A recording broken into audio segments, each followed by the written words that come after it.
j'encourage la ponctualité. Alors, on va commencer. Alors, aujourd'hui, donc, le mot invisible est complet. Vous avez remarqué, j'ai fait attention à mon orthographe. Et donc, on va parler des spectres ou des fantômes, enfin, de tous les revenants, si on veut. Et comme j'ai déjà fait, vous avez peut-être remarqué, dans mes vieux jours, je commence à relire mes philosophes du temps du collège un peu. Alors, par exemple, première rencontre, on avait parlé de Descartes. Ensuite, la dernière fois, j'avais commencé avec saint Thomas d'Aquin. Alors, c'était correct. Et là, je me suis dit, y a-t-il des philosophes du 17e siècle, par exemple, qui ont travaillé sur ce thème-là des fantômes ou des spectres ou des choses comme ça? Or, il y a un cas célèbre qui a été obligé de s'en occuper un peu malgré lui, c'est Spinoza. Hein? Il y a une correspondance avec un monsieur Hugo Boxel, B-O-X-E-L, qui porte là-dessus, qui porte sur l'existence des fantômes, l'existence des revenants. Et cette correspondance-là se situe en 1674. Et là, Spinoza est assez vieux à ce moment-là. En tout cas, il est mort très jeune, mais il est comme vers la fin de sa vie. Il est très célèbre et beaucoup consulté par toutes sortes de monde. Alors, donc, ce n'est pas étonnant qu'il reçoive tout d'un coup une lettre dans laquelle M. Boxel lui demande ceci. Il dit, je désirerais connaître votre opinion sur les apparitions, sur les spectres et les esprits. En existe-t-il? Ah, c'est une bonne question. S'il n'y en a pas, on va arrêter tout de suite là. Qu'en pensez-vous? Combien de temps leur existence dure-t-elle? Les uns sont d'avis qu'ils sont immortels et les autres disent qu'ils sont sujets à la mort. Alors, il y a des fantômes qui ne vivraient pas indéfiniment. Tant mieux, c'est qu'ils finissent par nous laisser tranquilles. Et d'autres, au contraire, qui seraient immortels. Dans le doute où je suis, il me serait très précieux que vous puissiez m'en instruire davantage. Bon. Alors, qui est ce Hugo Boxel? Bon, c'est un bonhomme qui est connu comme un avocat, d'abord. Donc, vous allez voir, il aime l'argumentation, etc. Ensuite, il est devenu ce qu'on appelle un secrétaire de sa ville. Alors, c'est un Hollandais, évidemment. Spinoza aussi vivait en Hollande à ce moment-là. Et il est secrétaire de la ville de Gorkum. Et finalement, ce qu'on appelle pensionnaire. Alors, pensionnaire, pour les Hollandais anciens, ça veut dire quelqu'un qui reçoit une pension du gouvernement, mais à toute fin pratique, c'est comme un conseiller municipal. Hein? C'est quelqu'un qui serait dans le gouvernement municipal de sa ville. Et donc, il ne faut pas confondre ça avec ce qu'on appelle le grand pensionnaire, qui est comme un premier ministre dans les Pays-Bas à l'époque. Hein? Alors, autrement dit, il y a eu une espèce de carrière qu'on pourrait s'attendre à quelqu'un qui est un avocat, qui fait un peu de politique, puis qui finit dans la politique municipale. Et ce n'est pas complètement un imbécile ou un ignorant.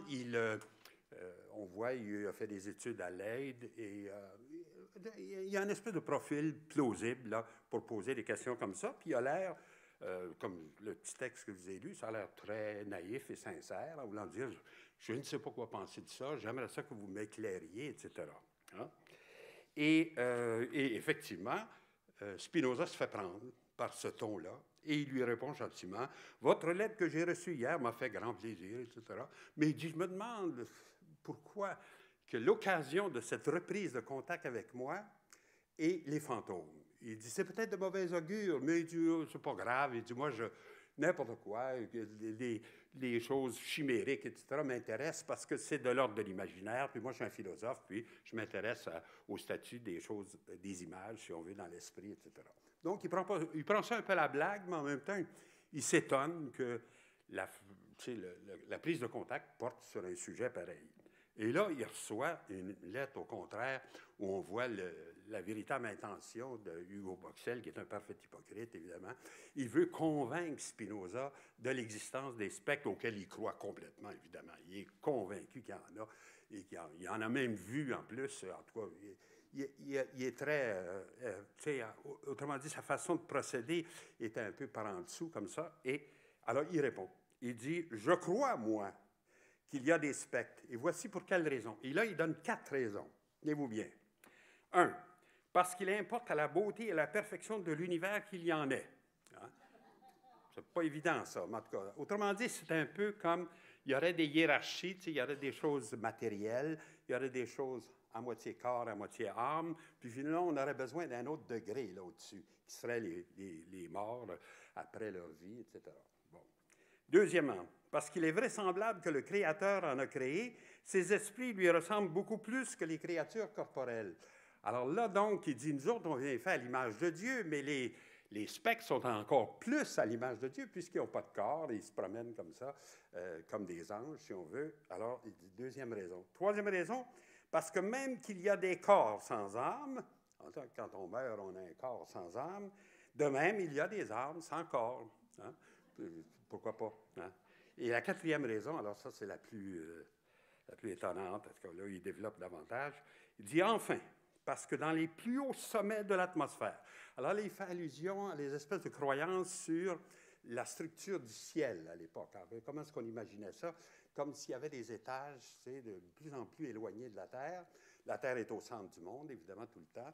Et on a toutes ces espèces de superpositions comme ça de cieux, les uns par-dessus les autres. Alors, il dit, tous ces espaces-là doivent être habités par quelqu'un.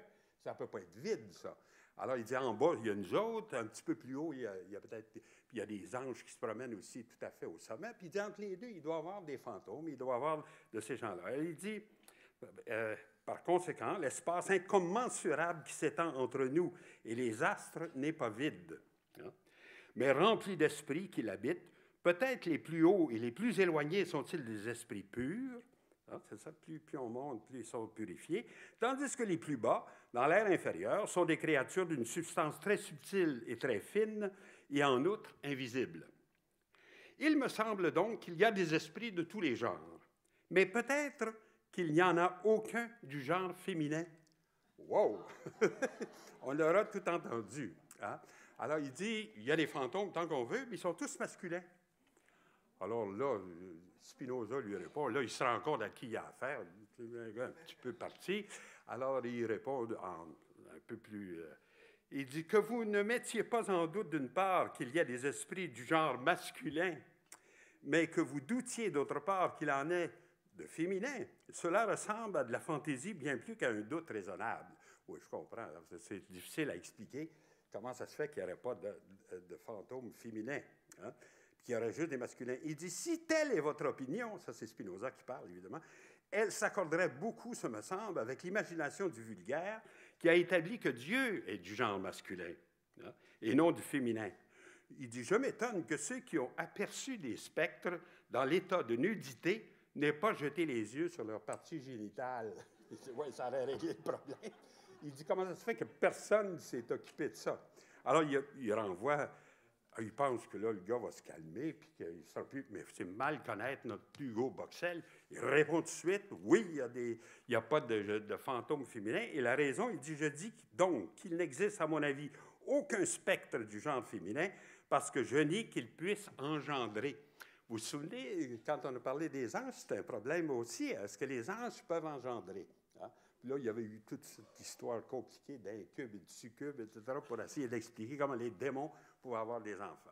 Alors, ça revient, là, encore. C'est le même type d'approche aussi. Et alors là, finalement, Spinoza le laisse paître dans les fleurs, si je peux dire. Et il répond une dernière fois, là, puis il dit « j'ai pas de temps à perdre », etc. En tout cas, ça finit comme ça. C'est une drôle de dialogue parce qu'au début, ça part de façon assez sympathique. Puis là, on se rend compte qu'il a affaire à quelqu'un qui se situe, ce qu'on appelait à l'époque, depuis longtemps, d'ailleurs depuis le Moyen Âge, les disputatio. C'est-à-dire, c'était des joutes qu'on faisait entre deux groupes d'étudiants en général. Alors, il y avait le maître qui était là, puis il leur disait, toi, tu prends pour, toi, tu prends contre, puis on fait un débat. Hein?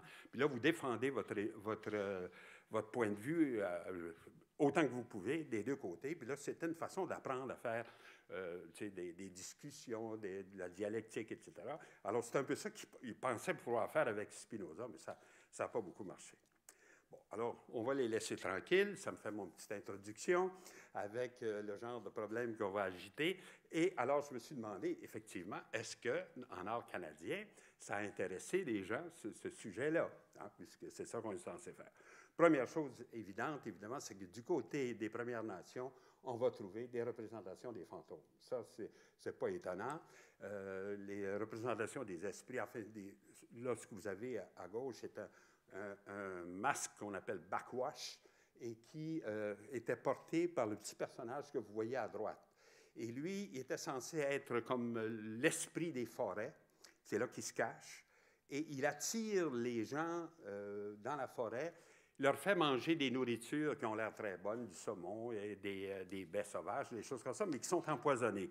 Lui, d'ailleurs, le backwash que vous voyez à droite, c'est comme un petit personnage velu, plein de poils, un peu timide, mais en même temps très dangereux, qui peut vous entraîner dans la mort, et qui est aussi responsable des noyés, des choses comme ça. Alors donc, c'est tout un peu, si tu veux, une espèce de mythologie autour du danger de se perdre en forêt, d'être trop coupé de sa société, de son groupe. Hein. Si vous partez trop comme chasseur, puis vous êtes affamé, etc., vous allez rencontrer le backwash qui va vous avaler.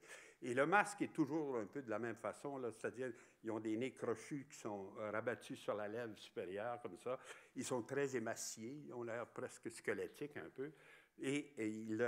Alors, il y a toutes sortes de variations. Je vous en montre un autre, là, où on a un peu le même gabarit, si on veut, la même idée, sauf qu'il peut y avoir beaucoup de variations d'une forme à l'autre. Alors, ça, donc, d'une certaine façon, on pouvait s'attendre qu'on trouve des exemples de ce type-là.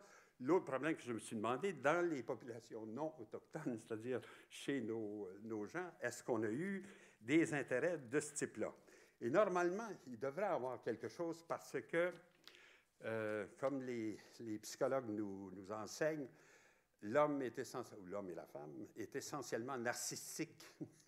Et l'idée de ne pas survivre, hein, et l'idée de ne pas garder quelque chose de ce qu'on a été durant notre vie au-delà de la mort, et s'impose pratiquement à toutes sortes de monde. Hein. Et un qui avait développé cette idée-là, c'est M. Otto Rank. Alors ça, c'est une photo d'un groupe de psychanalystes là, prise en 1922. Vous reconnaissez évidemment Freud ici à gauche avec son énorme cigare, là, ce qui a d'ailleurs finalement lui a créé des problèmes plus tard dans sa vie. Il s'est mis à faire du cancer dans la gorge et partout, mais il est toujours comme ça avec son cigare. Et derrière lui, le bonhomme avec les lunettes rondes, c'est Otto Rank.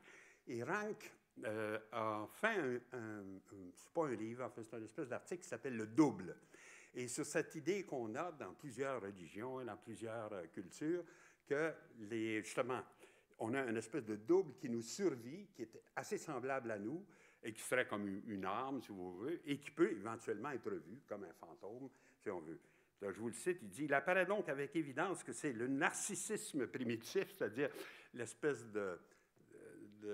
d'enthousiasme qu'on a pour notre propre existence, si on veut, se sentant particulièrement menacé par la destruction inévitable du moi, c'est-à-dire par la mort, en fait, le moi va disparaître,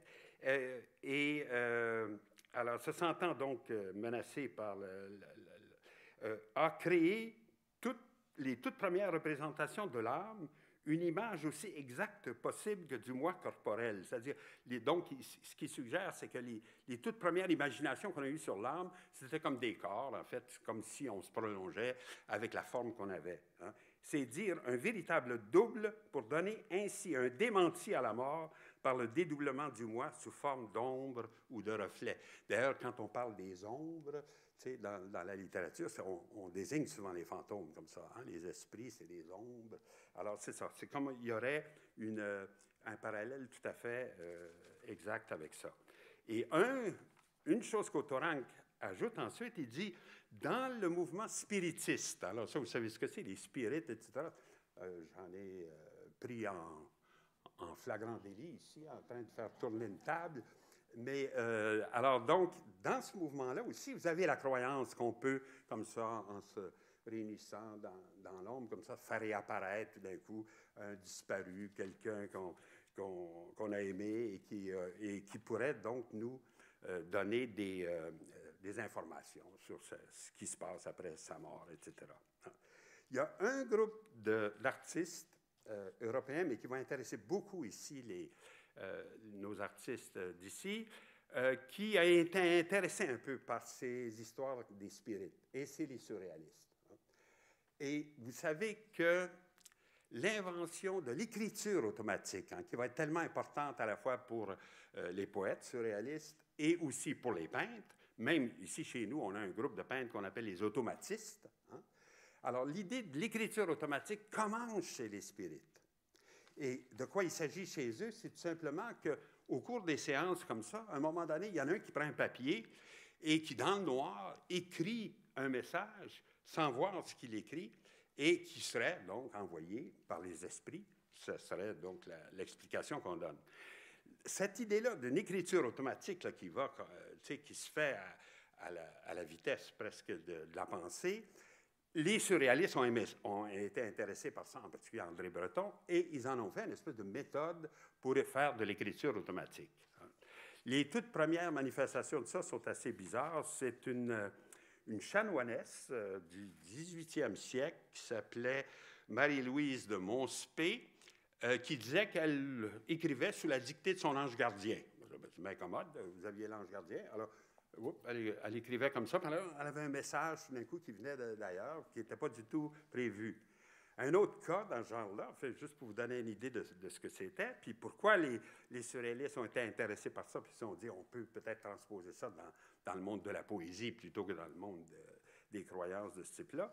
C'est un monsieur qui s'appelle Girard de Codenberg, qui était responsable du bulletin scientifique dans une revue du temps là, qui s'appelait l'Assemblée nationale, peu importe, au 19e siècle, et qui, lui, il raconte qu'il a fait un livre, là, après s'être retiré de son travail, etc.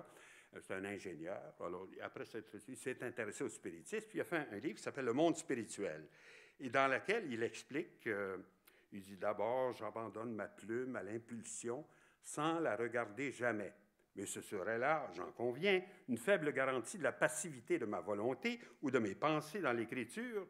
Ce qui est plus significatif, c'est que cette écriture n'est pas du tout la mienne. » Autrement dit, il écrit comme ça sous l'effet des esprits, mais il regarde l'écriture, ça ne ressemble pas du tout à son écriture. Même, il y a des textes faits par lui dans lesquels la question est posée par lui avec son écriture, puis la réponse est faite avec une écriture différente. Wow! Alors là, c'était des arguments de ce type-là qu'on disait, voyez, ça doit être vrai, il doit y avoir quelque chose qui se passe. Alors, et il y avait des cas encore plus extraordinaires où il n'y avait même pas de gens qui écrivaient. Il y avait le crayon se levait tout seul, puis il écrivait le message. C'est un peu plus difficile à avaler. Mais quand on voit ce que les surréalistes, en particulier ce que Breton va faire de ça, il parle évidemment de la navrante fantaisie des spirites, enfin, en voulant dire toute cette idée des esprits qui m'inspirent, etc. Ça, c'est un peu tout ridicule. Mais l'idée d'une écriture qui serait faite sans idée préconçue et sans contrôle, disons, à la fois de morale ou esthétique, etc., pourrait nous donner une idée du fonctionnement de la pensée. Ça, c'est l'intuition, évidemment, de l'écriture automatique telle qu'on va l'avoir chez les surréalistes. Vois-tu, il donne un conseil, il dit comment faire de l'écriture automatique. Il dit écrivez vite sans sujet préconçu, assez vite pour ne pas retenir et ne pas être tenté de vous relire.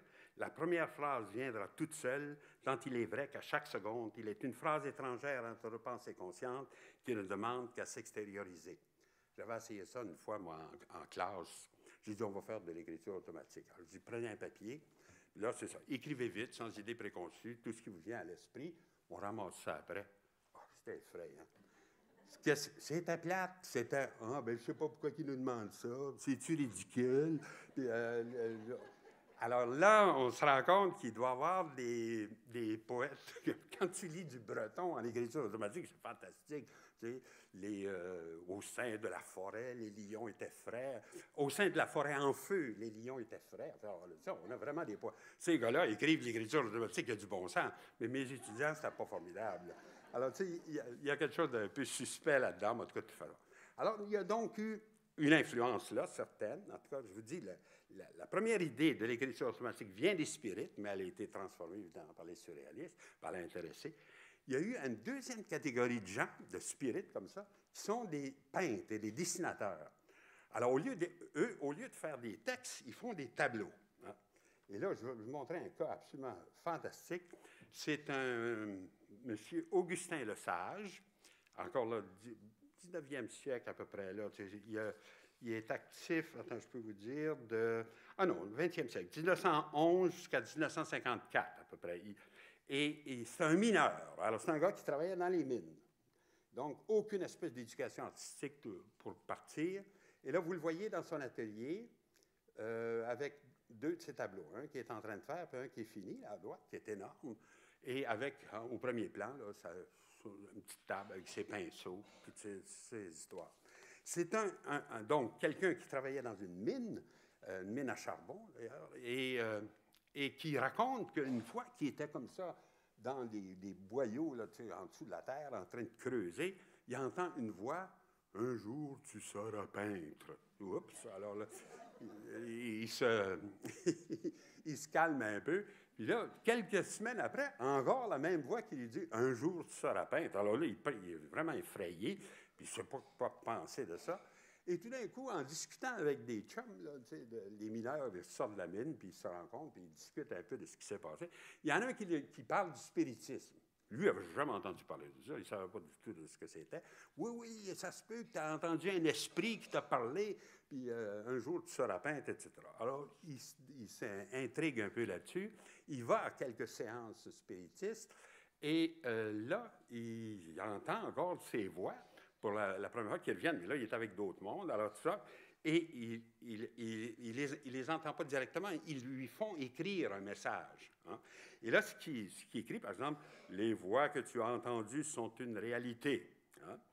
Un jour, tu seras peintre. Écoute bien nos conseils. » Puis, alors, une autre fois, en séance, il se met à dessiner. Puis là, il entend encore une voix, encore la même chose. « Aujourd'hui, il n'est plus question de dessin, mais de peinture. Sois sans crainte. Suis bien nos conseils. C'est nous qui tracerons par ta main. » Alors, autrement dit, tu ne seras qu'un instrument pour nous et les esprits vont dessiner à travers ton corps.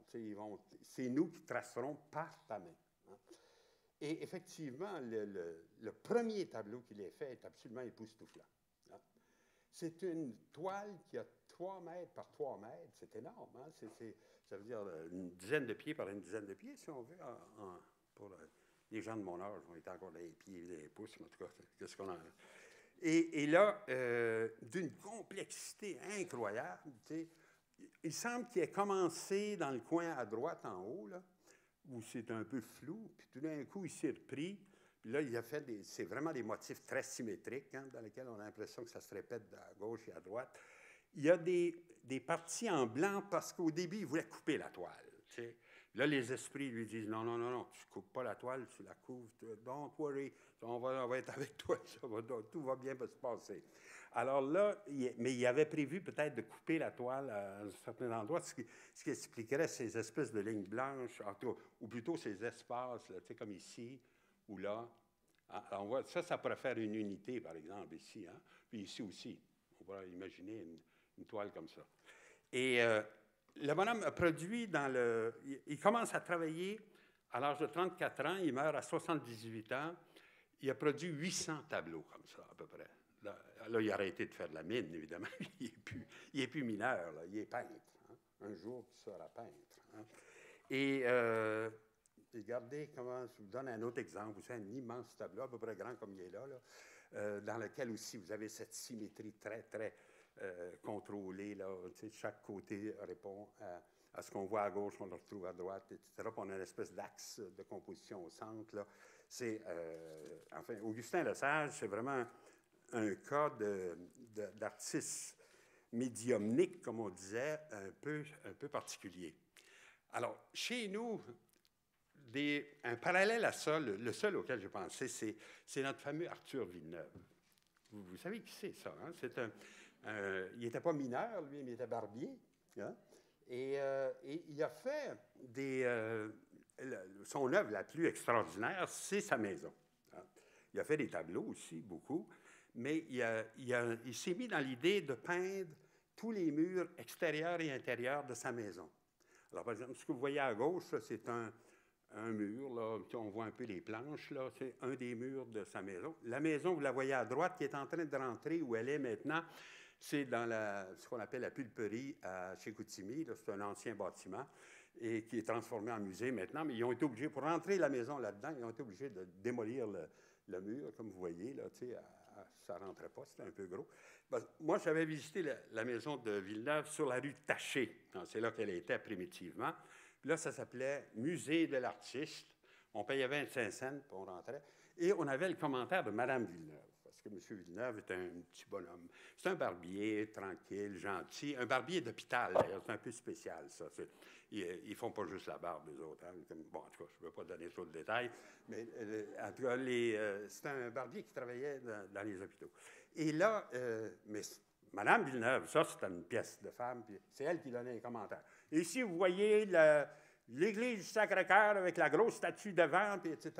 Elle nous donnait comme ça un tour guidé pour 25 cents de toute la soirée. Puis alors, Arthur était en arrière, puis il écoutait ça tranquillement, il ne disait pas un mot. C'était assez spécial, les visites de la maison de... Et alors, je ne pense pas que Arthur Villeneuve a été marqué par le spiritisme, là, comme le mineur Le Sage, là, qui était en France, lui-là. Parce qu'évidemment, ici, avec l'Église catholique, puis l'atmosphère qu'on avait ici au Québec, ça me surprendrait qu'on ait eu beaucoup de spirit dans nos campagnes en particulier. Mais il y en avait au Canada. Il ne faut pas oublier, par exemple, un premier ministre comme Mackenzie King s'occupait de ça, le spiritisme. Certaines des décisions importantes qu'il a faites pour le Canada venaient des esprits. En tout cas, je ne sais pas si c'était toujours bien correct, mais en tout cas. Alors, je ne pense pas que ça a touché Villeneuve lui-même, mais c'est le même. Il aurait été dans un milieu comme celui du mineur Le Sage, il aurait pu croire exactement la même chose. Ce qu'il disait, lui, c'est que bon Dieu m'a donné un talent, puis je ne sais pas d'où ça vient, mais je peins comme ça. Je peinture, d'ailleurs, c'est ça qu'il disait. Ça me vient naturellement, je ne sais pas d'où ça vient. Alors, mais on est supposé de cultiver notre talent, puis c'est ça que je fais, etc. Puis, alors, donc, je pense même qu'avec le genre d'éducation religieuse qu'il avait reçu, il pouvait se débrouiller pour expliquer son talent, mais il aurait été en milieu où le spiritisme aurait été flagrant. Je pense qu'il aurait aussi cru que c'est des esprits qui lui font peindre son affaire. Alors, troisième facteur, qui est encore plus surprenant, c'est la photographie.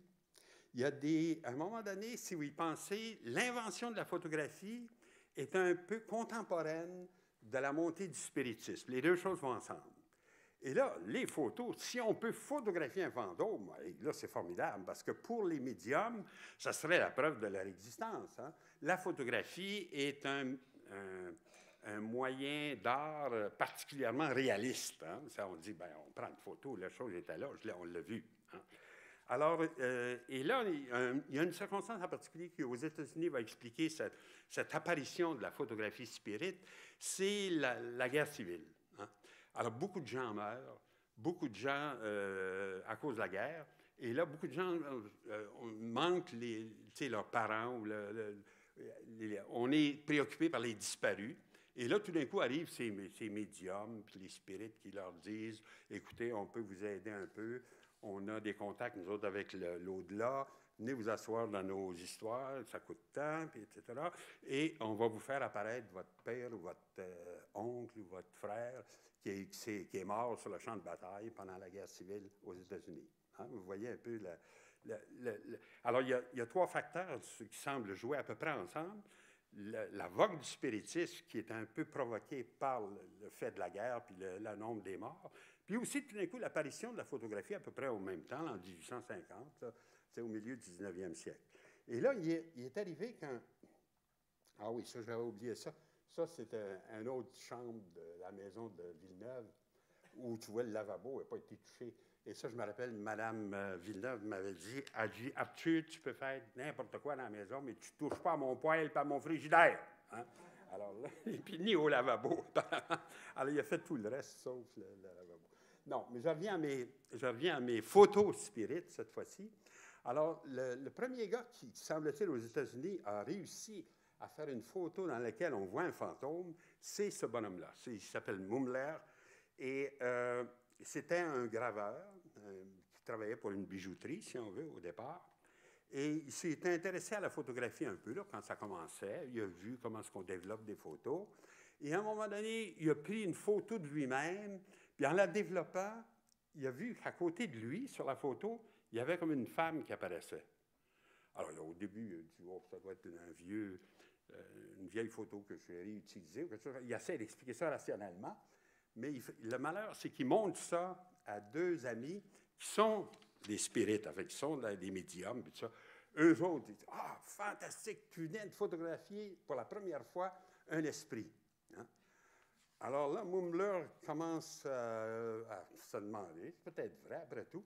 Puis là, il se rend compte que ça, c'est a real good business, ça. Tu sais, si tu commences à dire, t'en fiches ça dehors, je vous photographie et éventuellement, sur ma photo, vous allez avoir un esprit de votre père, de votre mère, ou je ne sais pas quoi, qui va apparaître comme ça sur la photo.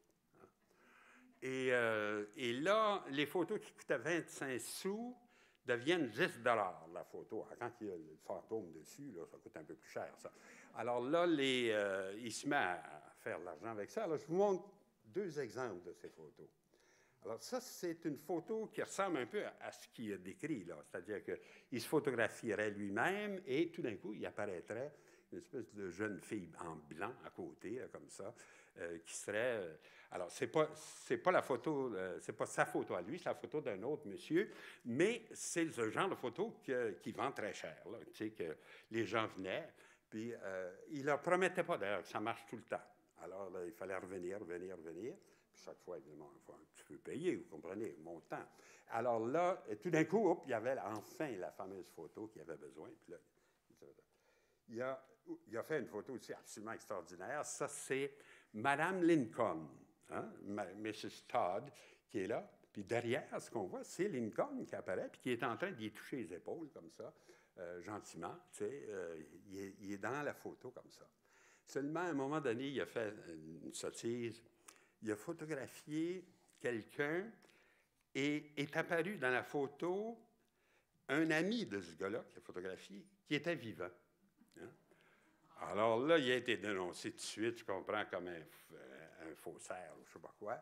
Il y a eu un procès interminable. Il s'en est tiré à peu près. On ne l'a pas accusé de fraude, mais la publicité est tellement mauvaise qu'il a eu avec ce procès-là a fait que sa business a périclité et, paraît-il, il est mort dans la pauvreté. Bon. Et morale de l'histoire, faites pas des photos de fantômes. Hein, et là, du côté des photographes canadiens, si on veut, actuels, il y a certains photographes qui ont été tentés de jouer avec ça un peu. Non pas qu'ils croient aux esprits et des choses comme ça, mais ils peuvent faire en photo des effets assez semblables à ce que M. Mumler réussissait à faire, ou des gens encore mieux. Disons, par exemple, j'ai retrouvé ça un peu récemment, là, des photos de Myriam Laplante, qui est une Québécoise, enfin, mais qui vit en Italie, mais en tout cas, peu importe, elle est née ici. Et là, elle a fait, tu sais, ça s'appelle Transit 1, 2, il y en a 3, là, vous allez voir. Alors, dans la première, on voit un bonhomme qui a l'air mourir à gauche, là, il a l'air mourant, mais il est un peu transparent déjà. Hein? On voit presque le fauteuil qui passe à travers lui. Alors ça, évidemment, j'imagine que les gens qui connaissent la photo ici doivent savoir comment est-ce qu'on peut faire ça. Là, il doit y avoir une superposition d'images ou quelque chose comme ça. Peu importe la technique, l'effet qu'elle voulait créer, c'est un peu celui qu'on avait dans les anciennes photos de Mumler.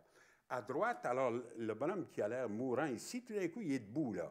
Hein? Il se lève et il est derrière la chaise. Tout d'un coup, dans la chaise apparaît une dame qui est aussi en train de mourir, qui est toute transparente également. On voit le fauteuil à travers, etc.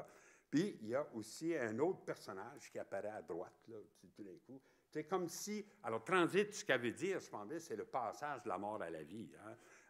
On meurt, mais tout d'un coup, on revit d'une autre façon. Alors, c'est ça, je pense, qu'elle veut exprimer. Puis, la troisième, on voit le bonhomme qui était mourant. Là, il est debout, puis il se promène, il va s'en aller. Puis, dans la chaise... La dame qui était là est en train de complètement disparaître. Elle devient comme un fantôme presque invisible là, dans le fauteuil. Hein. Alors ça, c'est, disons, c'est une photographe actuelle. C'est des photos qui ont été prises il y a quelques années seulement, qui jouent avec cette idée hein, des photos spirites. mais qui n'a pas besoin de croire là-dedans, qu'avec les techniques qu'on a aujourd'hui, on peut faire des effets comme ça. Une autre artiste qui a été tentée aussi par ça, mais d'une toute autre façon, c'est Marie-Jeanne Musiol. Hein? Marie-Jeanne Musiol, moi, je l'ai rencontrée plutôt comme quelqu'un qui dirigeait la galerie d'art à Hull, tu sais, dans les édifices du Portage. Là, ils avaient une galerie, là, et c'est elle qui dirigeait ça. En tout cas, je l'avais rencontrée comme ça. Elle était fascinée par le site d'Auschwitz. Elle était allée là-bas, et bien que non-juive, ça la troublait beaucoup, là, toutes ces histoires de camps de concentration. Puis elle disait, elle est photographe, alors elle disait, j'aurais aimé photographier ce que je sentais là-bas, mais c'était impossible, tu sais, de voir. On voyait, bon, il y a des, tu sais, c'est comme un parc maintenant, il y a presque, tu sais, c'est pas très, il n'y a pas le côté tout à fait émotionnel qu'on pourrait avoir.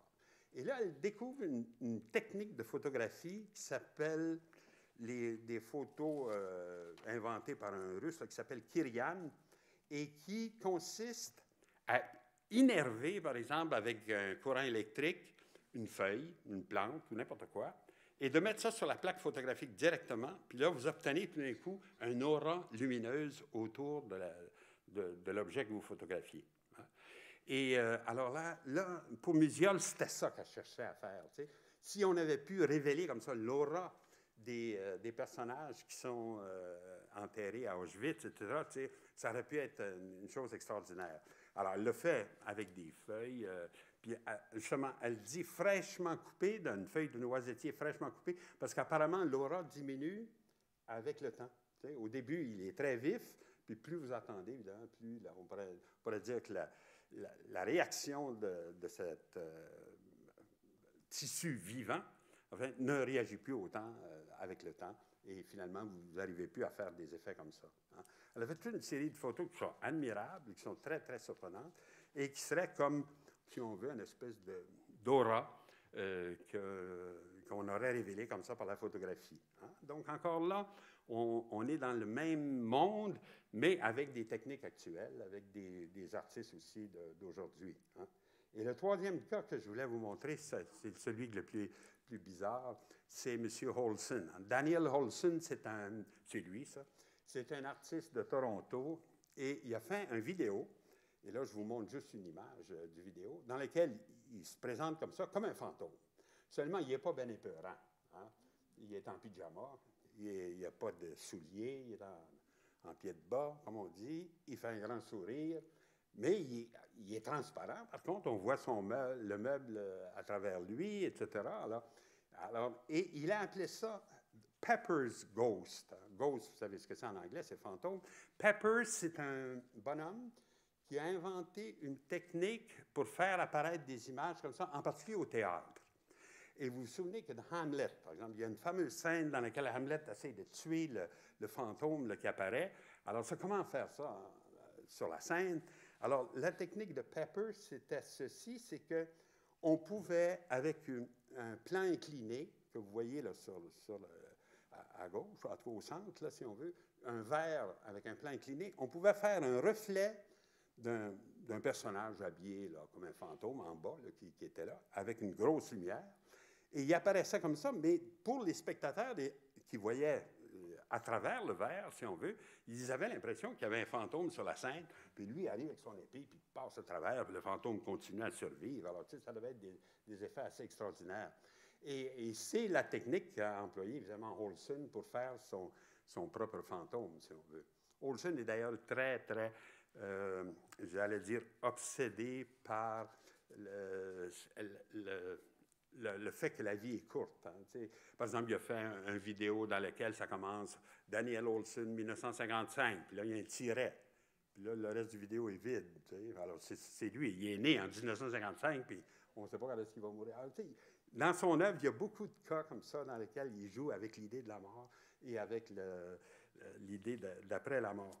Et d'ailleurs, on pourrait citer à son propos une phrase qui est en breton, je reviens à lui, au tout début de Nadja.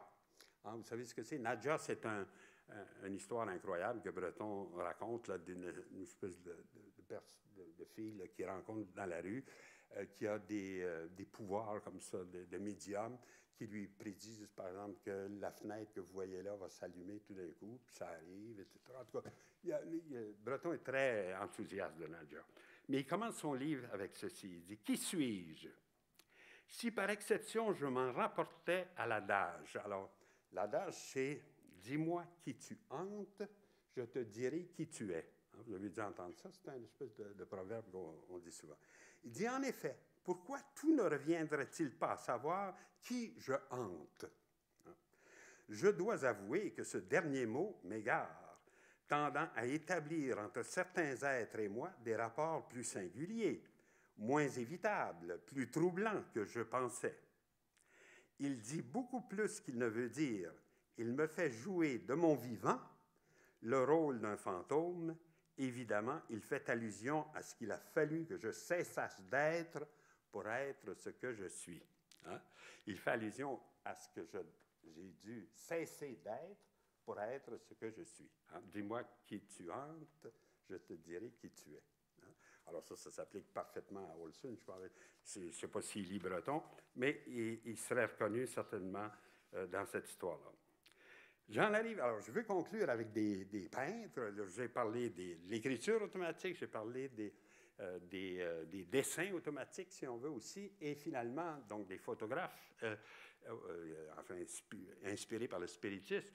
Et je me suis demandé, OK, mais du côté des peintres comme les automatistes en particulier, ou comme Bordua, ou des gens comme ça, qu'est-ce que c'est qu'on pourrait retenir de cette histoire-là? Je pense qu'ils n'étaient pas au courant que l'idée d'écriture automatique qu'ils vont lire dans Breton, évidemment, par exemple, Bordua a parlé de l'influence énorme que le texte de Breton, qui s'appelle Château étoilé, qui était le chapitre 5 de son livre L'amour fou, l'avait impressionné. Et qu'est-ce qu'il y a dans ce texte-là? C'est la fameuse citation de Léonard de Vinci qui dit « Si vous voulez savoir quoi peindre, regardez un vieux mur avec ses craques puis ses taches. » Puis là, en regardant, vous allez voir apparaître des formes que vous n'avez qu'à copier pour trouver votre inspiration. Et Breton rappelle ça, enfin, c'est formidable. Il a l'air de dire, bon, vous savez, la peinture automatique, c'était déjà dans Léonard de Vinci. On avait déjà la clé là, à ce moment-là. Hein? Alors, ce serait la même chose. On peut regarder un vieux mur, mais on peut regarder aussi des nuages. Tu sais. Les gens regardent des nuages, puis ils voient des choses. Ils disent, ah, tu sais, ça ressemble à un animal ou un éléphant ou n'importe quoi. Alors, je me rappelle, il y avait un petit cartoon dans Peanuts dans lequel on voit, je pense, c'est Charlie Brown qui est avec, il y en avait un qui était plus intelligent, là, je ne me rappelle plus de son nom. Stephen? C'est comme... Ah, pas Lucy, non, c'est pas une fille. C'est un qui est plus... Tu sais, qui avait... En tout cas, Charlie, lui, il n'est pas fort. Tu sais, il dit, ben moi, je vois un ducky, un horsey. Tu sais, il voit un petit canard. Et l'autre dit, oh, wow, I see the stoning of Saint Stephen. Alors là, il est parti en train de décrire Saint-Étienne en train de recevoir d'être tué à coups de pierre, etc. Alors, non. Alors, mais c'est la même idée. Hein? On projette des contenus individuels dans un spectacle qui est neutre, au fond, des taches sur un vieux mur ou des nuages.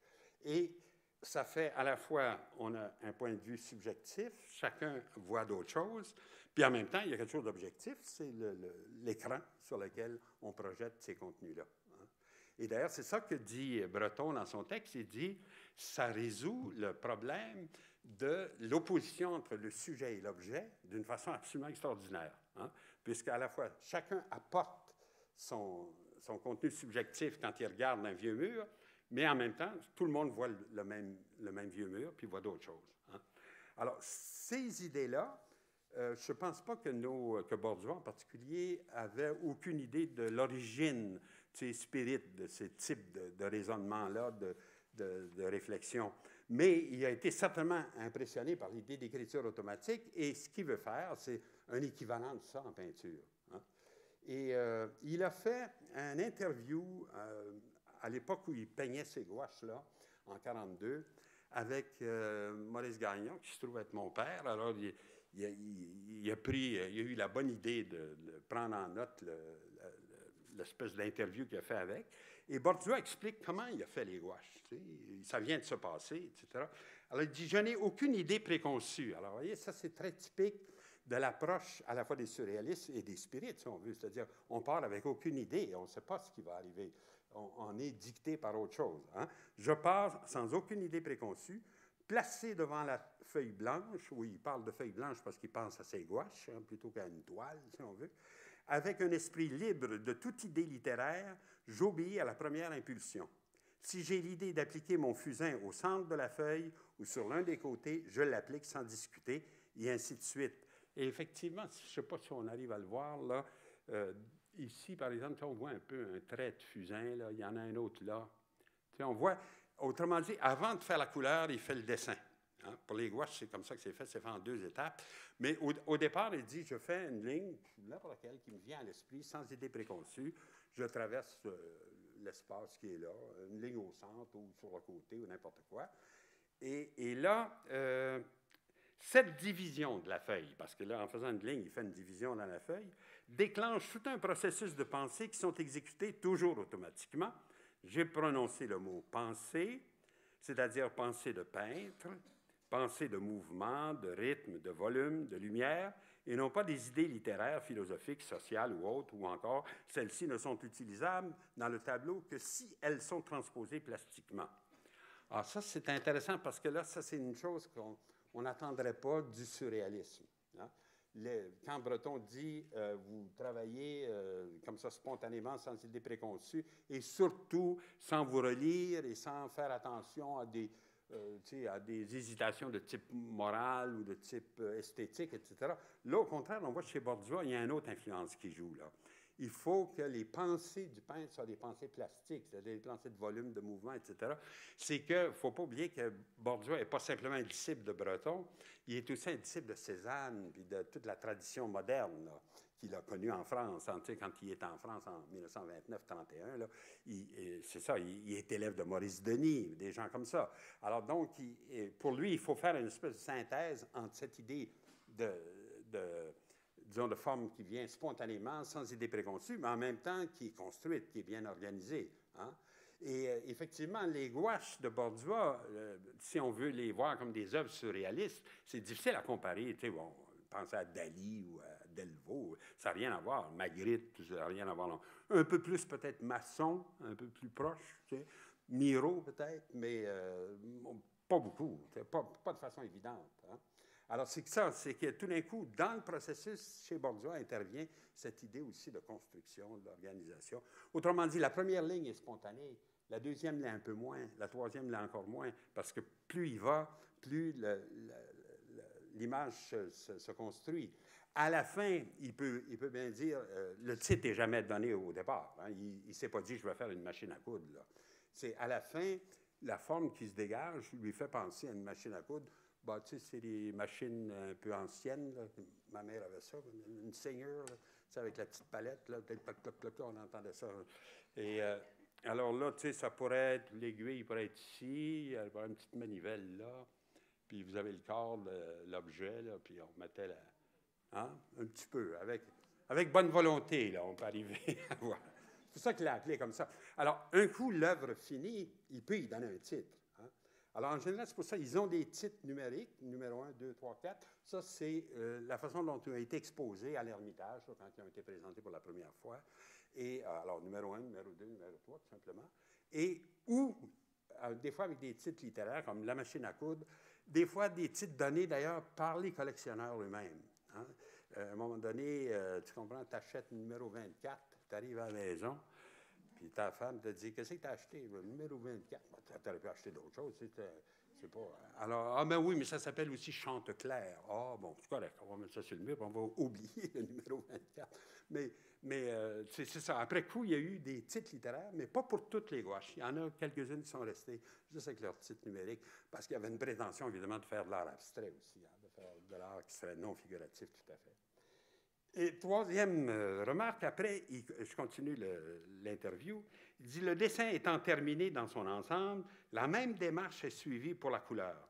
Comme pour le dessin, si la première idée est d'employer un vert, un rouge, Le peintre surréaliste ne la discute pas et cette première couleur détermine toutes les autres. Vois-tu, c'est ça. Alors, par exemple, ici, s'il choisit le gris, ben, ça peut amener les rouges après. Tu sais, il va trouver une harmonie à partir de la première couleur. La première couleur peut être choisie spontanément, mais la deuxième un peu moins, puis la troisième encore moins, etc. On construit comme ça tranquillement. Hein? Alors, là, ce qui m'a frappé aussi au niveau des gouaches, c'est cette dichotomie dessin-couleur. C'est la dichotomie qu'il a appris à l'École des beaux-arts. L'École des beaux-arts, on dessine 3 ans, puis on fait de la couleur la 4e année seulement. Hein? Du dessin tout le temps. Ça, c'était la façon académique de concevoir comment est-ce qu'on apprend la peinture. Il faut être un très bon dessinateur, puis le coloris, on ajoute ça à la fin. C'est pas compliqué, ça. C'est juste pour donner un peu de vie à la chose. Bon, ça, c'est une tradition académique auquel Bordieu a été soumis, comme beaucoup d'autres, mais dont il va se détacher d'ailleurs, parce que tout de suite après, quand il essaie de transposer ce qui est fait à la gouache, à l'huile, là, la dichotomie qu'il introduit est différente. C'est celle entre le fond et les objets qui sont devant le fond. Hein? Alors ici, ça s'appelle Viol aux confins de la matière. Alors c'est comme si on voyait la nuit cosmique, si on veut. Vous voyez en haut, il y a une petite étoile là, qui apparaît. Ici, là. Puis là, ben, le reste, c'est comme des nébuleuses, des espèces de galaxies qui tournent comme ça. Mais là, ce que je remarque et ce qui me frappe, c'est qu'on n'est pas loin des fantômes. Là. On est dans le fond noir avec des objets blancs qui apparaissent comme ça. Et effectivement, il y a un tableau de Borduas qui s'appelle « L'esprit et le fantôme ». C'est bizarre, ça. Comment ça se fait qu'il s'est intéressé à ça? Et c'est ce tableau-là, L'esprit et le fantôme, un tableau de 1947. Alors, là aussi, à l'époque, il commence à donner des doubles titres comme ça, 9.47. C'est une façon de dater le tableau de façon précise. Hein? Ça veut dire 9e tableau fait en 1947. Je dis pourquoi 9e? Parce qu'à un moment donné, on a 17.47. Alors, ça ne peut pas être le mois. Ça ne peut pas être le mois de novembre ou je ne sais pas quoi. Là. Au début, oui, mais à un moment donné, là, il y en a trop pour que ça soit ça. Alors, c'est vraiment une séquence. J'ai fait ce tableau-là, puis ensuite l'autre, ensuite l'autre, ensuite l'autre. Et dans les papiers de Borduas, alors celui-là, tu sais, Borduas était un homme très, comment je dirais, très ordonné, très bien organisé. Il y avait un livre de comptes hein, dans lequel il inscrivait les tableaux vendus, le prix et à qui. C'était intéressant dans le temps pour savoir qui avait les tableaux. Alors, à propos de celui-là, il écrit, afin qu'il a vendu ça, toile vendue pour René E, au docteur Louis Bernard, 9.47, alors c'est comme ça qu'on a L'esprit et le fantôme, 1947, 150 $ payés. Hein? Autrement dit, le bon docteur a payé son tableau, 150 $. C'est un tableau qui mesure à peu près 18 pouces par 21. Donc, c'est à peu près comme ça. Enfin, c'est pas très grand. 150 $, c'est très raisonnable pour le temps. Ça vaut un peu plus cher maintenant. Hein? C'est un petit peu plus. 350 000 à peu près, quelque chose comme ça. En tout cas. Mais, d'ailleurs, si Borduas entendait les prix de ces tableaux maintenant, je pense qu'il tournerait dans sa tombe 3-4 fois. C'est vraiment très, très différent. Au début, tableau vendu à René, pour René, j'ai pensé que c'était la fille de Borduas. Il y a une de ses filles qui vit toujours, d'ailleurs, qui s'appelle René Borduas. Mais c'est pas ça, c'est le nom de la femme du médecin. Il a acheté ça pour faire un cadeau à sa femme. Elle s'appelle René. Puis d'ailleurs, pourquoi Borduas aurait-il fait payer son tableau si c'était pour des services médicaux pour sa fille? Tu sais? C'est ridicule. Alors, il faut que... Non, c'est plutôt ça. Et là, tout d'un coup, on voit qu'il y a 2 autres tableaux avec le mot « fantôme » qu'on n'a pas retrouvé, mais qui sont mentionnés dans le même livre de comptes. Tu vois, par exemple, un peu plus loin, on lit « Toile vendue à Mousseau ». Alors, Mousseau, ça, c'est Jean-Paul Mousseau, c'est l'artiste là, qui a fait les grands cercles là, dans le métropile. Là. Et fantôme, entre parenthèses, fantôme, 1947, 150 $, 11,47. Alors, il y a donc un chiffre, c'est différent de celui différent. Pas payé. Oui, je comprends. Comment Mousseau Moi, j'ai rencontré Mousseau, puis je le connais bien. Elle dit à l'époque, on n'avait pas une scène. Il dit, on aurait pu peut-être partir avec, mais il dit, de le payer, c'était absolument impensable. Hein. C'était pas possible. En tout cas, alors là, ça veut dire ce tableau-là, s'il a été entre les mains de Mousseau, il est un peu disparu. On ne sait pas ce qu'il est devenu. Il l'a peut-être remis à Bordua. Bordua l'a peut-être vendu à quelqu'un d'autre. En tout cas, on ne sait pas. Hein. Alors, c'est pour ça que je dis, il y a un autre tableau sur les fantômes, mais dont on a juste une trace écrite. Troisième toile a vendu cette fois-ci à Mme Hamelin, 1947, 1047, personnage univoque, fantôme. Et là, ce n'est pas indiqué si c'est payé ou pas. Mais en tout cas, Mme Hamelin, vous savez qui c'est? C'est Marcel Ferron. Hein? Elle était mariée à M. Hamelin dans le temps. Puis là, la première rencontre que Bordua fait avec Marcel Ferron, c'est Mme Hamelin. Hein? Il la connaît comme telle. Et là aussi, moi, j'ai demandé aux filles de Mme, parce que Marcel est décédé, mais j'ai demandé, ils ne se souviennent pas, ils ne savent pas ce qu'est devenu le tableau non plus. Donc, on aurait eu 3 tableaux sur le thème des fantômes chez Bordua. C'est assez étonnant. D'autant plus qu'en général, il change ses titres. C'est rare qu'il répète comme ça 3 fois le même titre. Et puis, il y a finalement un autre exemple. C'est pas exactement un fantôme, mais pas loin. Hein, ça s'appelle L'envolée de l'épouvantail. Et c'est assez spooké. Merci pour aller avec le reste. Hein. C'est aussi 47, mais vous voyez là, c'est 17,47. Alors, ça veut dire 17e tableau fait en 1947. Juste la veille de Refus global, hein, qui est en 48. Alors là, une espèce d'épouvantail qui s'envole, qui devient fantôme d'une certaine façon, ou qui passe aux oiseaux au lieu d'essayer de les chasser. Hein. Alors, c'est un beau tableau. Qui a aussi, qui est maintenant dans une collection particulière, en tout cas, mais qui a été, semble-t-il, a changé beaucoup de mains, etc., a été envoyé aux États-Unis aussi à un moment donné. Tu sais, quand Bordua, après le Refus global, perd son travail à l'École du meuble et est un peu aussi en difficulté financière très sérieuse, là, il songe déjà d'essayer d'exposer aux États-Unis. Et il prend contact avec le directeur du Guggenheim à l'époque, qui s'appelle James Johnson Sweeney. Et je ne sais pas comment il l'a connu, mais en tout cas, probablement c'est quelqu'un de très connu. En tout cas, Sweeney, on connaît ça maintenant. Mais dans le temps, il prend contact avec lui, puis il dit, écoutez, je suis un artiste canadien, j'aimerais que vous m'aidiez à trouver une galerie, etc. Puis il fait application aussi pour une bourse au Guggenheim, justement, au même endroit. Alors, tout ça, on voit que Bordua cherche à vendre. Et son tableau est recommandé à une dame qui s'appelle Rose Freed, qui a une galerie à New York. Et alors, Bordua pense que probablement qu'elle pourrait le représenter à New York, puis vendre ses tableaux là-bas, puis ça réglerait son problème. Seulement, Rose Freed est connue à l'époque pour le genre d'abstraction qu'elle expose. C'est des abstractions de type géométrique comme ça. Hein? Par exemple, Fritz Glarner, qui est un peintre d'origine allemande, mais qui a vécu aux États-Unis tout le temps, et qui est influencé évidemment par Mondrian, un peu, comme vous pouvez voir, est représenté par Mme Freed. Hein? Mais alors, quand elle voit les photos puis les tableaux de Bordua, c'est pas son genre, ça, c'est pas le genre d'affaires qu'elle pourrait montrer. Et il fait aussi, il envoie un peu gentiment et naïvement la copie de Refus global, hein, en même temps. Alors, ça aussi, des fois, d'abord c'est en français, je ne sais pas. En tout cas, on voit la correspondance avec Mme Freed. Au début, c'est assez sympathique, puis ça tombe, puis à mon an, en 49, il voit que ça ne marchera pas. Par contre, ça reprend. En 52, là, il y a tout d'un coup une lettre que Bordua écrit à sa fille, Janine, la plus vieille de la famille, et il lui dit, c'est formidable, Mme Freed, maintenant, est intéressée par mon travail, puis j'ai, en ce moment, des tableaux dans sa galerie qui sont en vente. 18 tableaux. Ben, j'ai dit, formidable, on va essayer de retrouver ça. On n'en a pas retrouvé un seul. Alors, j'ai dit, pour mon histoire de fantôme, c'est parfait. Une exposition complète qui disparaît comme ça, on dit, dans l'espace, tu sais. Qu'est-ce qui est arrivé avec ces 18? On a les titres. Hein? On sait que ça peut être présenté chez Mme Freed. On n'a aucune documentation venant d'elle ou quelque chose comme ça. Elle a disparu depuis longtemps.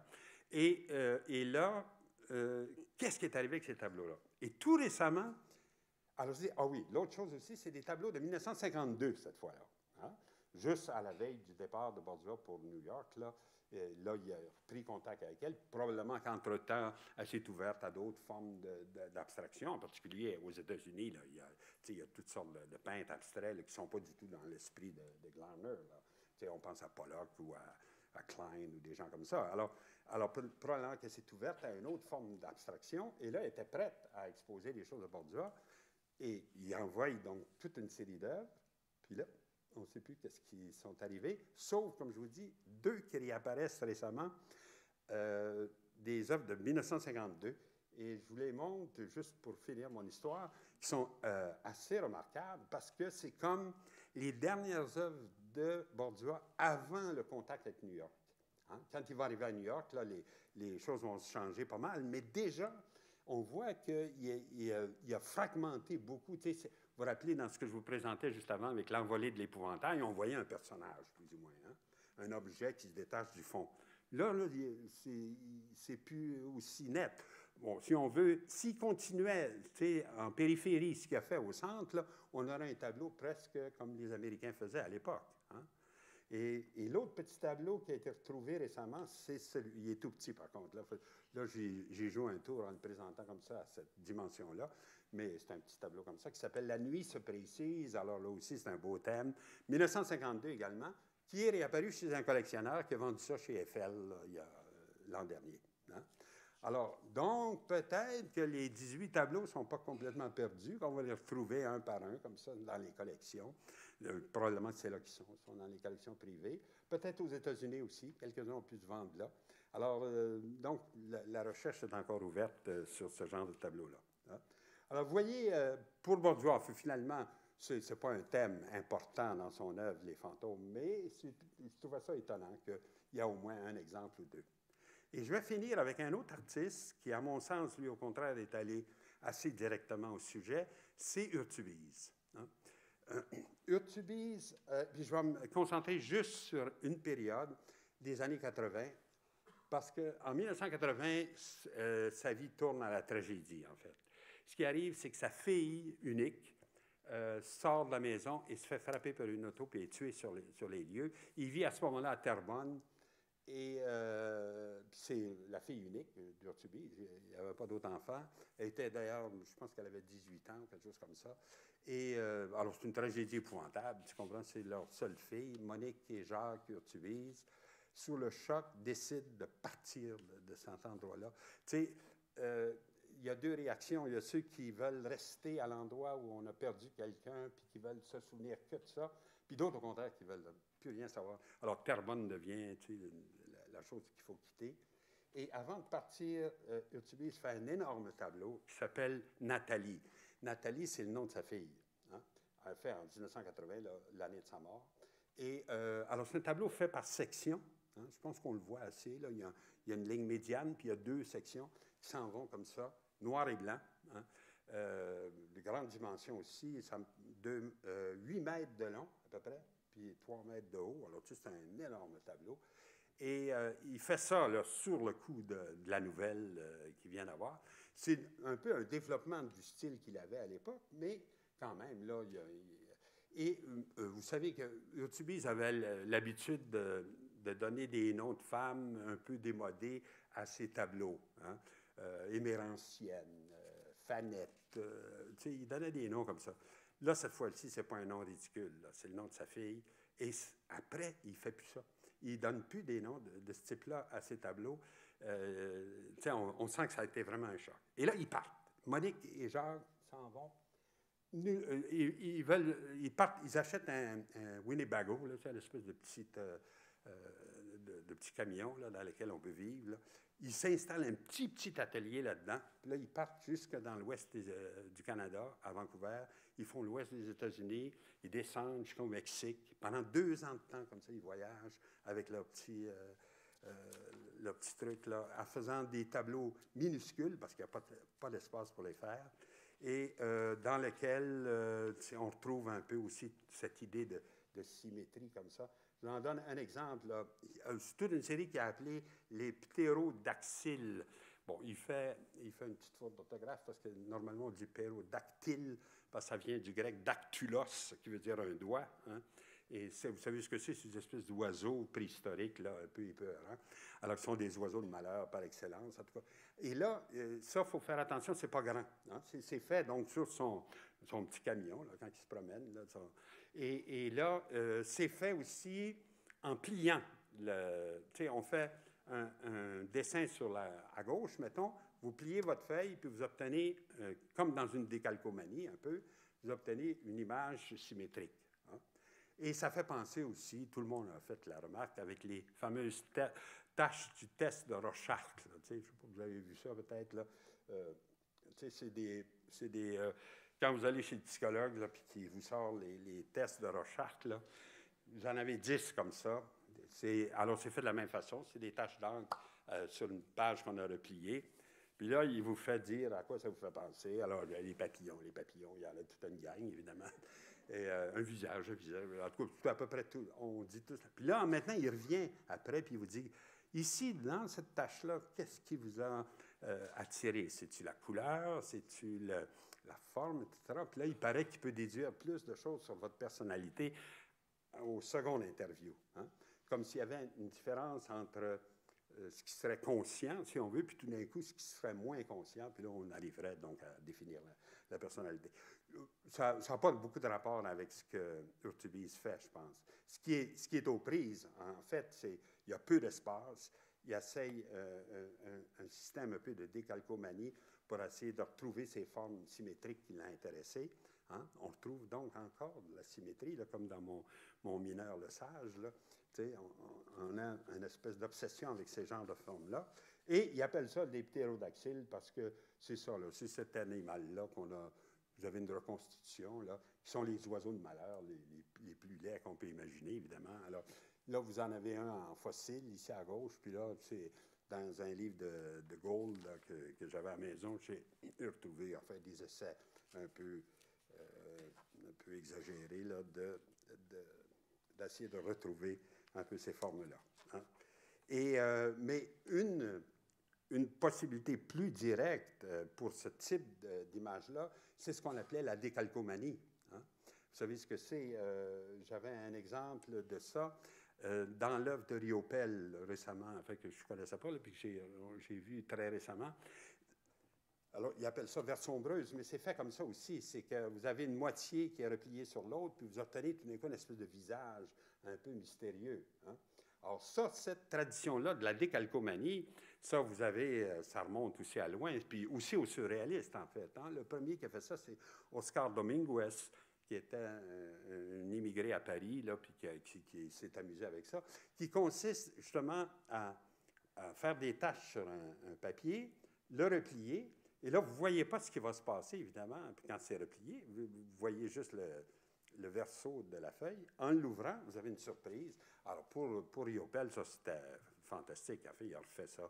Il en a fait quelques-unes, des décalcomanies. On en a une ici au musée aussi. Hein.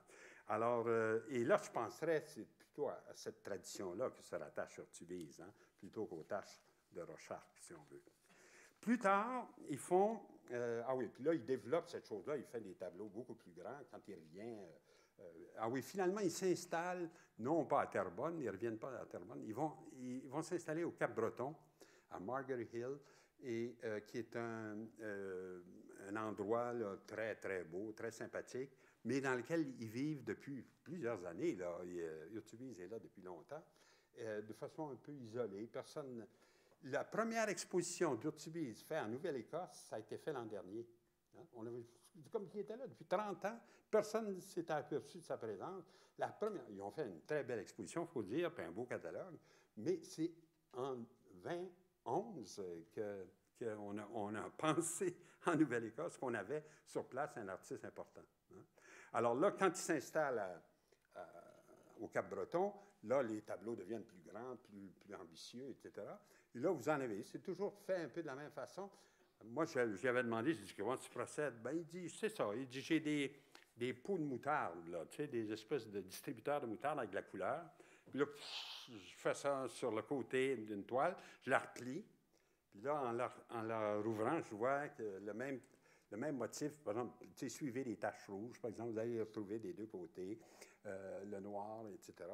Et Et là, j'ai dit, oui, mais tu fais tout ça tout d'une fois, tu sais, que vous avez... Oh non, non, il dit ça, je peux le replier 20 fois. Tu sais, il peut... Alors, des fois, même, il y a des pentures au centre de son tableau. Tu sais, c'est vraiment articulé de manière à pouvoir l'ouvrir et le fermer comme ça, et de le faire autant de fois qu'il veut pour arriver à faire le motif qu'il veut.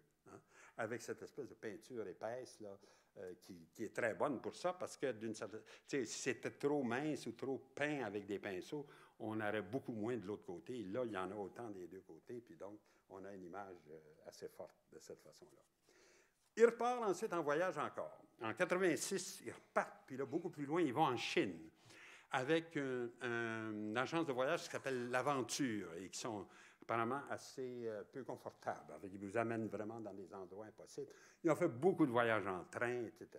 Et pendant ce voyage-là, Urtubise fait une espèce de ce qu'il a appelé le livre de Chine, qui est une espèce de livre avec des collages, si on veut.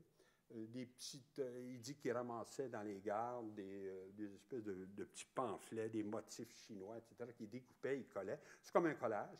Et ça se développe comme un accordéon, si on veut. Hein. Et là, on voit apparaître tout d'un coup dans chacun de ces images-là, disons, je vous en montre une de plus près, on a l'impression vraiment d'un visage, hein, ou d'un animal, un tigre ou un ours ou quelque chose comme ça. Mais puis en même temps, vous voyez que tout n'est pas peint ici, hein? C'est vraiment des collages. C'est-à-dire, il a été allé chercher, je ne sais pas, ici, par exemple, une tête, on voit les deux yeux, là, etc. Puis alors, l'autre côté, ce n'est pas forcément exactement la même chose. Là aussi, deux yeux. Hein?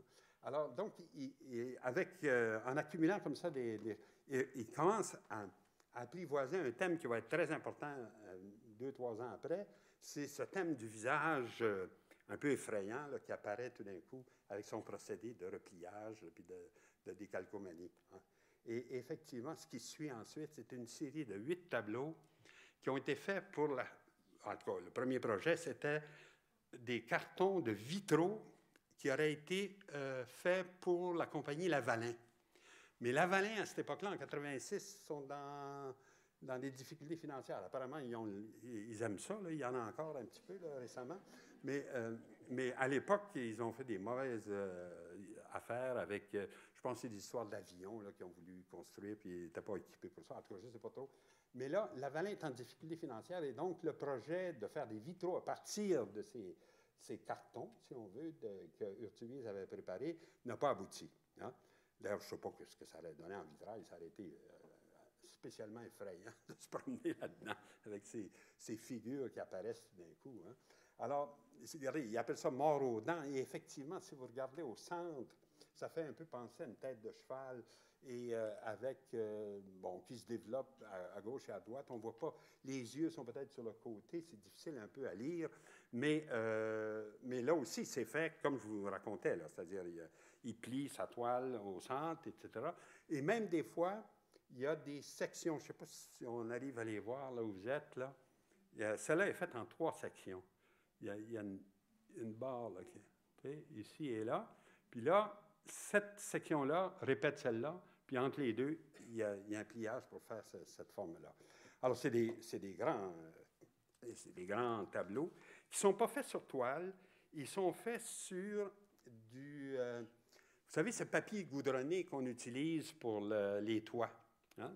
Et d'ailleurs, certains de ces tableaux-là, vous allez voir le mot coltar dans le titre. C'est pour ça, il fait allusion à ça. C'est le goudron, tu sais, c'est une espèce de papier noir, etc. Alors, il parle de ça. Là-dessus, avec ces tubes de moutarde, là, il se met à faire les taches de couleur. Des fois, il y a des collages aussi. En tout cas, donc, on a une espèce d'élaboration très complexe. Mais ce qui se passe peu à peu, c'est tout d'un coup l'apparition d'une espèce de visage absolument détaché, hautain, qui regarde pas le spectateur d'une certaine façon, qui est comme au-dessus de lui. Hein? Alors, dans de l'œil de verre. Là, il y a des gens qui ont pensé chez Urtubise à l'influence de son petit passage au Mexique. Hein? C'est possible, ça. Où il aurait pu voir des masques comme ça, là, que les lutteurs, il paraît-il au Mexique, c'est la mode. Là. Les gars se mettent des masques de main. Ça existe aussi ici, ça. Et alors, donc, on peut acheter ça. Ou encore, les fameuses têtes de mort en sucre, en fait. Hein? Ça se mange, ça, ces trucs-là. Alors, c'est les Gadavera Grande, c'est un peu plus cher que les Gadavera, comment est-ce qu'on dit petit en espagnol? En tout cas, alors, tu sais, il y a des petites têtes de mort, il y en a des plus grandes, et c'est en sucre, ça fait partie des, tu sais, vous pouvez acheter ça comme ça tant qu'on veut. Alors, c'est possible qu'il y ait une relation, mais ce qu'on a dit la plupart du temps, c'est plutôt l'art extrême-oriental, c'est l'art de la Chine qui serait derrière de ça. Et là, vous voyez, tout d'un coup, les yeux commencent à s'ouvrir un peu. Il y a des dents pointues aussi. C'est une espèce de personnage qui fait peur un peu, qui est comme... et d'ailleurs, une des choses que Urtubise dit souvent devant un tableau qui pense réussi, « Oh, il dit, ce tableau-là, il dit, il va me tuer. » Et ça m'a frappé parce que, d'une certaine façon, les tableaux deviennent comme des méduses. Hein. Vous savez, la légende de la méduse, ceux qui regardaient la méduse, ils tournaient en pierre. Hein.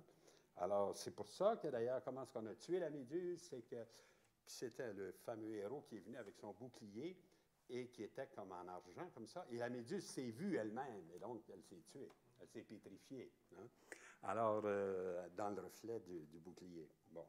Mais là, disons, alors, cette idée-là que le tableau peut finir par vous tuer d'une certaine façon, c'est comme justement, on a un effet de méduse, si on veut. Il pétrifie le peintre lui-même, il pétrifie le spectateur. Et donc, on n'est pas loin de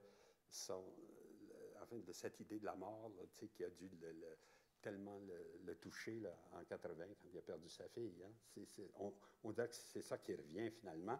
Et ces visages absolument implacables, en fait, hein, qui n'ont aucune pitié, qui regardent, qui sont hautains, qui regardent au-dessus de vous. Et il y a un autre exemple, là, ils ont quelque chose de complètement centré sur eux-mêmes, qui n'a aucune espèce de contact là, un peu sympathique ou quelque chose comme ça. On est dans un autre monde. Hein. On est dans un visage, au fond, médusant, si on veut. Et finalement, il y a celui-là, puis il s'appelle Coltard aux larmes. Alors, tu sais, donc même la possibilité d'évoquer aussi les larmes apparaissent aussi dans cette série-là. Hein. Alors, je pensais qu'avec Urtubise, là, on avait une bonne finale. On a une méduse qui nous regarde et qui nous pétrifie.